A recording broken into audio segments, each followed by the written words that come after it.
You, Lyndon Baines Johnson, do solemnly swear I, Lyndon Baines Johnson, do solemnly swear that you will faithfully execute that I will faithfully execute the office of the Presidency of the United States the office of the Presidency of the United States and will, to the best of your ability, and will, to the best of my ability, preserve, protect, and defend preserve, protect, and defend the Constitution of the United States. the Constitution of the United States. So help you God. So help me God. My best wishes.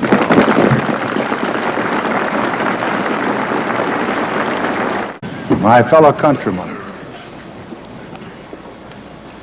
on this occasion, the oath I have taken before you and before God is not mine alone, but ours together. We are one nation and one people. Our fate as a nation and our future as a people rests not upon one citizen, but upon all citizens. That is the majesty and the meaning of this moment. For every generation, there is a destiny. For some, history decides for this generation, the choice must be our own. Even now, a rocket moves toward Mars. It reminds us that the world will not be the same for our children or even for ourselves in a short span of years. The next man to stand here will look out on a scene that is different from our own,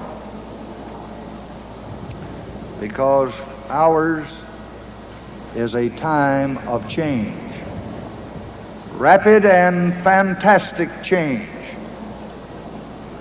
bearing the secrets of nature, multiplying the nations, placing in uncertain hands new weapons for mastery and destruction, shaking old values and uprooting old ways. Our destiny in the midst of change will rest on the unchanged character of our people and on their faith. They came here, the exile and the stranger, brave but frightened, to find a place where a man could be his own man. They made a covenant with this land, conceived in justice, written in liberty, bound in union. It was meant one day to inspire the hopes of all mankind, and it binds us still.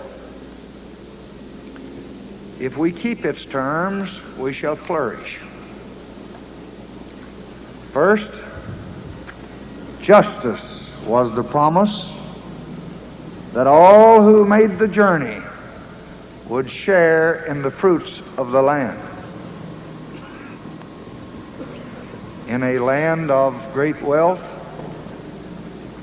families must not live in hopeless poverty. In a land rich in harvest, children just must not go hungry.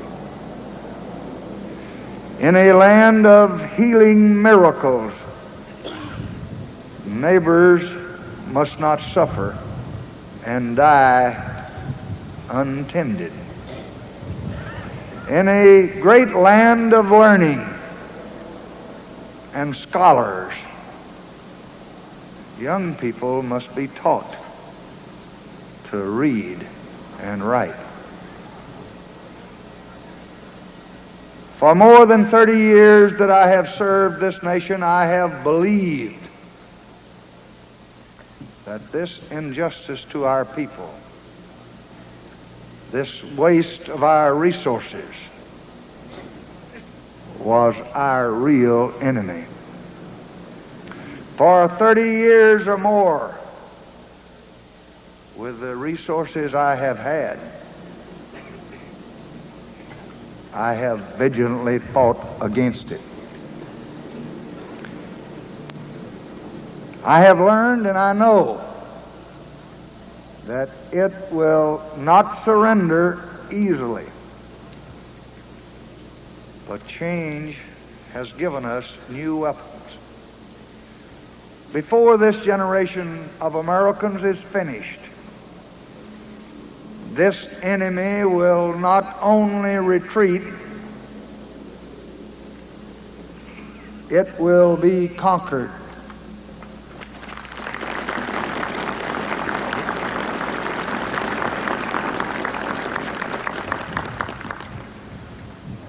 Justice requires us to remember when any citizen denies his fellow,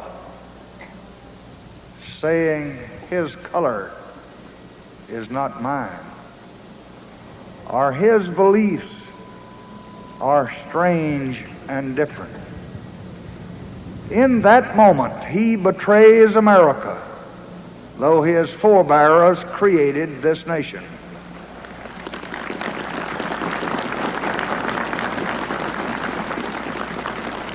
Liberty was the second article of our covenant. It was self-government. It was our Bill of Rights. But it was more. America would be a place where each man could be proud to be himself, stretching his talents, rejoicing in his work, important in the life of his neighbors and his nation. This has become more difficult in a world where change and growth seem to tower beyond the control and even the judgment of men. We must work to provide the knowledge and the surroundings which can enlarge the possibilities of every citizen.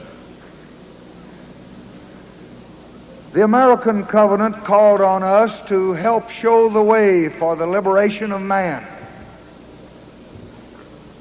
And that is today our goal. Thus, if as a nation there is much outside our control, as a people, no stranger is outside our hope. Change has brought new meaning to that old mission. We can never again stand aside, prideful in isolation. Terrific dangers and troubles that we once called foreign now constantly live among us. If American lives must end and American treasure be spilled in countries that we barely know, then that is the price that change has demanded of conviction and of our enduring covenant. Think of our world as it looks from that rocket that's heading toward Mars. It is like a child's globe hanging in space. The continents stuck to its side like colored maps. We are all fellow passengers on a dot of earth. And each of us, in the span of time, has really only a moment among our companions. How incredible it is that in this fragile existence we should hate and destroy one another. There are possibilities enough for all who will abandon mastery over others to pursue mastery over nature. There is world enough for all to seek their happiness in their own way. And our nation's course is abundantly clear. We aspire to nothing that belongs to others. We seek no dominion over our fellow man, but man's dominion over tyranny and misery. But more is required. Men want to be part of a common enterprise, a cause greater than themselves. And each of us must find a way to advance the purpose of the nation, thus find new purpose for ourselves. Without this, we will simply become a nation of strangers. The third article is union.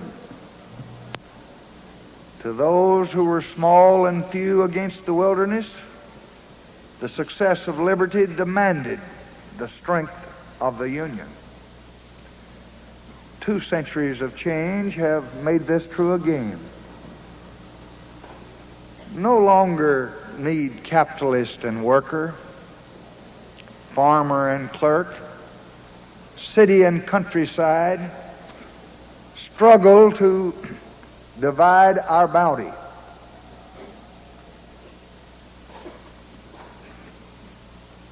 By working shoulder to shoulder together, we can increase the bounty of all. We have discovered that every child who learns, and every man who finds work, and every sick body that's made whole, like a candle added to an altar, brightens the hope of all the faithful. So let us reject any among us who seek to reopen old wounds and rekindle old hatreds. They stand in the way of a seeking nation. Let us now join reason to faith and action to experience, to transform our unity of interest into a unity of purpose.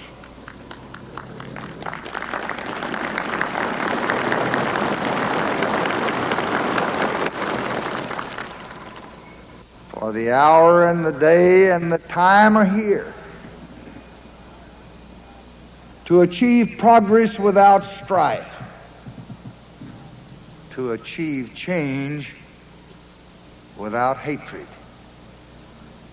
not without difference of opinion, but without the deep and abiding divisions which scar the Union for generations.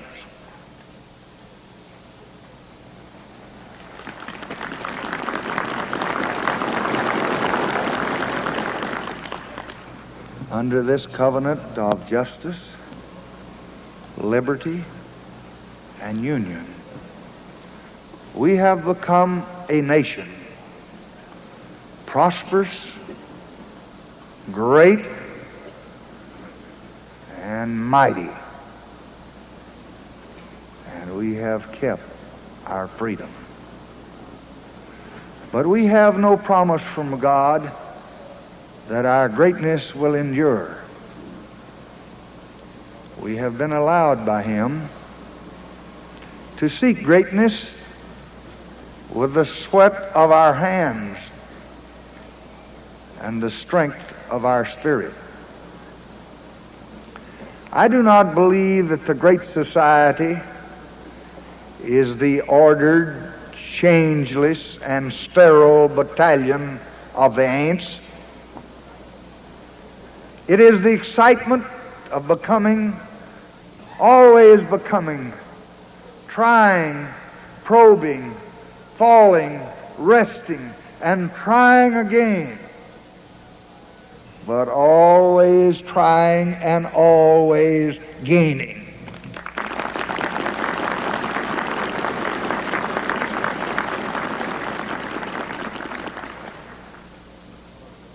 In each generation, with toil and tears, we have had to earn our heritage again. If we fail now, then we will have forgotten in abundance what we learned in hardship. That democracy rests on faith. That freedom asks more than it gives. And the judgment of God is harshest on those who are most favored.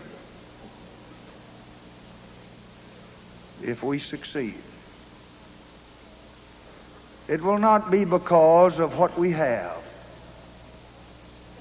but it will be because of what we are.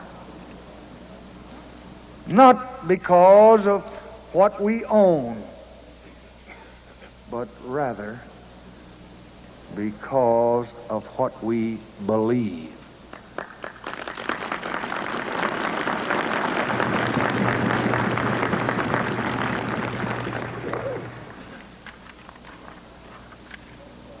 For we are a nation of believers. Underneath the clamor of building and the rush of our day's pursuits, we are believers in justice and liberty and union, and in our own union. We believe that every man must someday be free.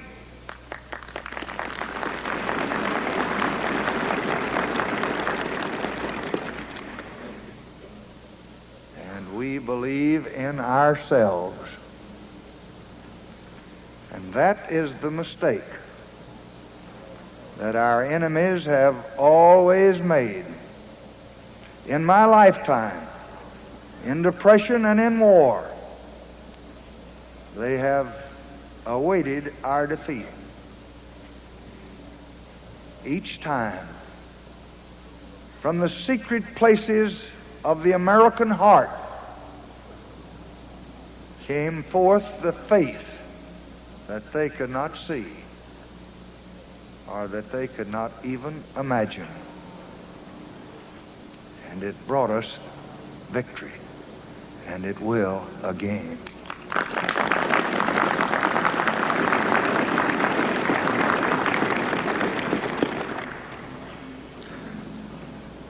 this is what America is all about. It is the uncrossed desert and the unclimbed ridge. It is the star that is not reached and the harvest that's sleeping in the unplowed ground. Is our world gone? We say farewell. Is a new world coming? We welcome it, and we will bend it to the hopes of man.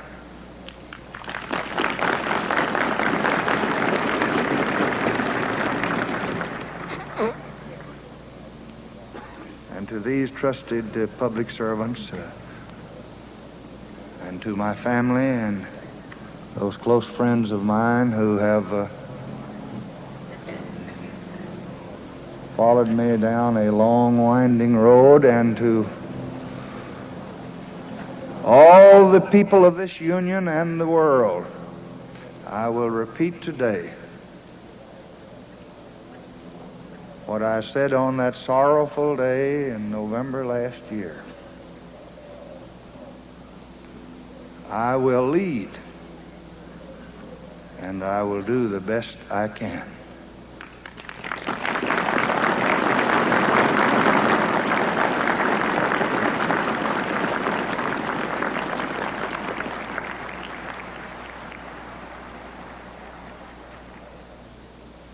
But you must look within your own hearts to the old promises and to the old dream. They will lead you best of all. For myself, I ask only in the words of an ancient leader, give me now wisdom and knowledge, that I may go out and come in before this people. For who can judge this, thy people, that is so great?